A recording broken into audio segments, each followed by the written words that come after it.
February 6, 2025.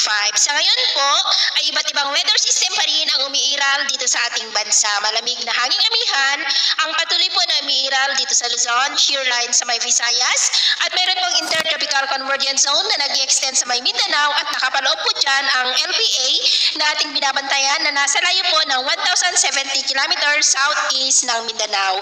Sa ngayon ay hindi pa naman po yan nakitaan na maging bagyo pero atin lamang pong babantayan. At ito nga yung pinapakita ng forecast model natin pong ginagamit hanggang po sa susunod na 2 linggo ay posibleng storm free po tayo. At sa lagay ng ating panahon, ngayong araw ay maayos ang panahon sa malaking bahagi ng bansa lalo na dito sa Luzon.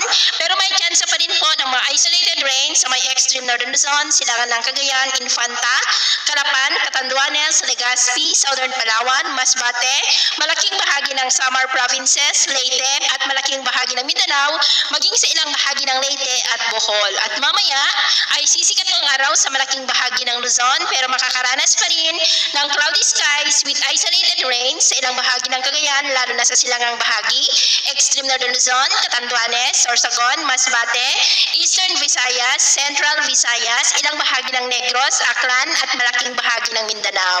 At mamayang hapon, asahan pa rin natin ang mga pagulan lalo na sa malaking bahagi ng Visayas, Caraga, Northern Mindanao, Davao Region, Sulu Archipelago, Bicol Region, Palawan, Calabarzon at ilang bahagi ng Cagayan. Kaya mag-ingat po tayo dahil posible ang mga banta ng mga pagbaha at pagguho ng lupa. At sa atin man pong mabaybayin, maalon po sa buong seaboard ng silangan ng ating bansa maging po sa mga baybay ng extreme northern Luzon.